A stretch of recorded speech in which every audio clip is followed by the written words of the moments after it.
Welcome to AI Assembled, the top AI news for small business. I'm Chris Doelle, and each week I bring you the most important AI developments that can transform your business. Let's dive into this week's top stories. Google just made its biggest move yet to insert itself between product discovery and purchase. At I/O, the company unveiled Universal Cart, an intelligent cart that follows shoppers across Search, Gemini, YouTube, and even Gmail. Instead of rebuilding a cart on every site, shoppers can keep products in one place while Google tracks price drops, back-end stock alerts, price history, and even compatibility issues. Checkout can happen through Google Pay with participating merchants, or shoppers can transfer the cart back to the merchant site. Google says the merchant stays the merchant of record, but the larger shift is that AI commerce is moving from recommendation to transaction. For small businesses, that means your product feed, pricing, inventory, and promotions have to be machine-readable, or you risk getting filtered out before the shopper ever reaches your site. Universal Cart matters even more when you look at the plumbing underneath it. Google says the system sits on its Universal Commerce Protocol and ties into new agent payment rails that let shoppers set boundaries on what an agent can buy, including brand preferences and spending limits. Google said rollout begins across Search and the Gemini app in the US this summer, with YouTube and Gmail to follow. For local and mid-sized merchants, the storefront is no longer the only front door. The front door may become an agent deciding whether your offer is relevant, whether your coupon applies, and whether your checkout is easier than the next seller's.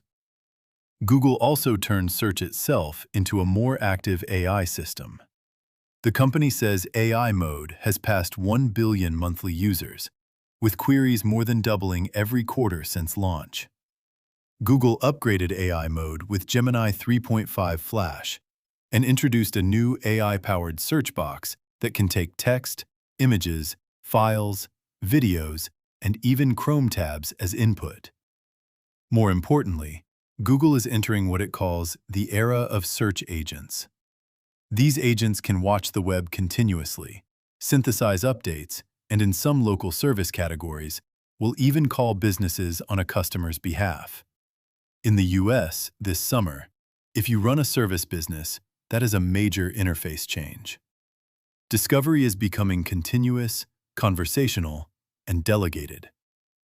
Then Google used Marketing Live to show how the money layer will evolve alongside that search layer.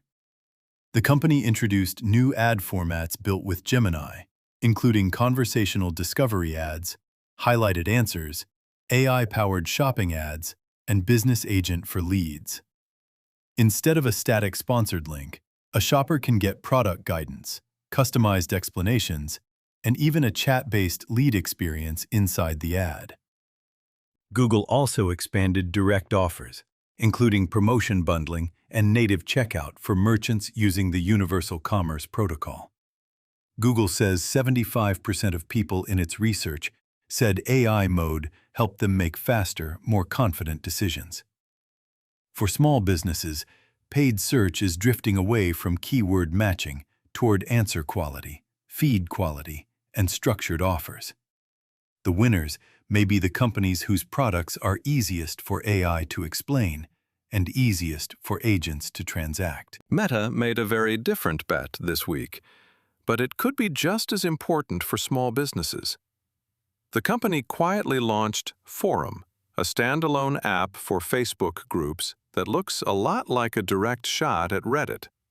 Forum signs users in with Facebook, pulls in their groups and activity, lets them post with nicknames, and adds an AI-powered Ask tab that compiles answers from discussions across different groups.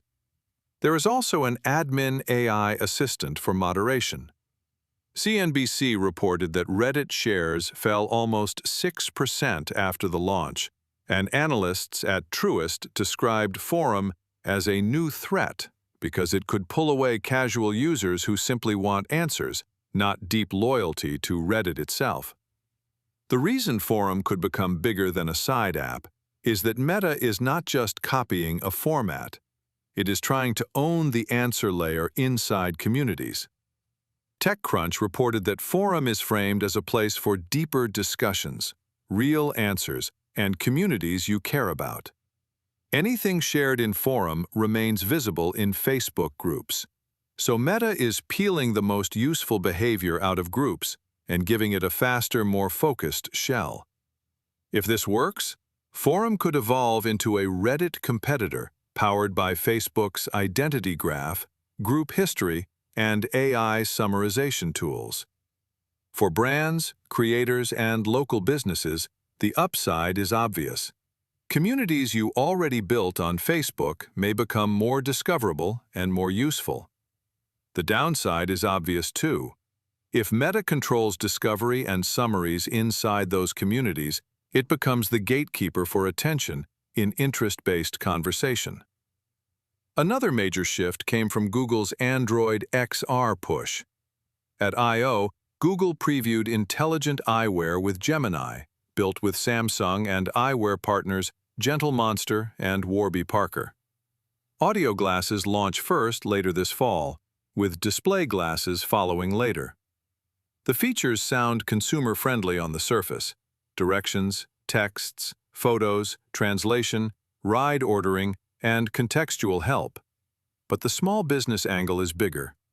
These glasses can answer questions about what a user sees, summarize messages, identify nearby places, and translate menus and signs in real time.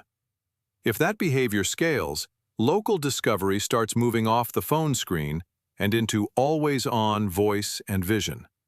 Restaurants, retailers, salons, clinics, and travel operators will need clearer listings, better imagery, better menu and service data, and stronger review profiles, because the next customer may not be typing a search at all. They may simply glance, ask, and go. Taken together, Meta's Forum and Google's smart glasses push point to the same larger change. The next traffic winner may not be the site with the best homepage. It may be the business that is easiest to summarize, easiest to recommend, and easiest to trust inside an AI-shaped interface. OpenAI, meanwhile, pushed hard into voice infrastructure with 3 new audio models in the API: GPT Real-Time 2, GPT Real-Time Translate, and GPT Real-Time Whisper. According to OpenAI, the first is a more capable conversational voice model with GPT-5 class reasoning. The second handles live translation from more than 70 input languages into 13 output languages. And the third is a real-time speech-to-text model. The practical use cases are what make this important for small business. OpenAI highlighted voice agents for customer and employee support, multilingual conversations, live product education, and travel planning. That means better phone automation, better intake, better scheduling, better sales assistance, and lower friction for businesses serving multilingual customers. In plain English, the old robotic phone tree keeps getting closer to a genuinely useful voice employee. The companies that redesign workflows around that shift will benefit first. The ones that just bolt voice onto bad processes will not. One caution flag from this week deserves airtime too: AI washing. Risk and compliance coverage this year has been increasingly blunt about companies slapping the AI label on products or services that do not actually do what the marketing implies. R&M magazine described AI washing as exaggerating or fabricating the role of AI to impress customers, investors, or boards. The FTC's own AI enforcement page shows why this is more than a buzzword problem. It lists actions involving deceptive AI claims, fake review generation, and e-commerce business opportunity schemes that promised AI-powered earnings and failed to deliver. For small businesses, there are 2 takeaways. First, do not buy shiny AI products without checking what is actually automated, measured, and supported. Second, do not market your own tools as AI magic unless you can prove what they do. The risk is not just wasted spend. It is reputational damage, unnecessary compliance headaches, and possible legal trouble. Stepping back, this week's pattern is clear. AI is no longer just helping people search, browse, chat, or post. It is starting to intermediate the transaction, the conversation, and the community itself. Google wants to sit between search and checkout. Meta wants to sit between group discussion and answers. OpenAI wants to power the voice layer between customer and company. And regulators are signaling that if you fake your way into the trend, the cleanup will be painful. For small businesses, that means the next competitive edge is not simply adopting AI. It is becoming easy for AI systems to understand, recommend, and trust. Clean product data, strong reviews, clear pricing, real offers, genuine communities, and defensible claims. That is what will matter as the interface keeps shifting from websites to agents.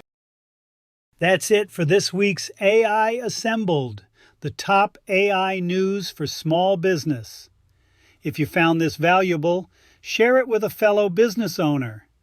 If you want a hands-on group that you can work with on your specific AI needs, consider joining Business Success Academy at freshmediaworks.com/BSA. Until next week, keep innovating and keep it real.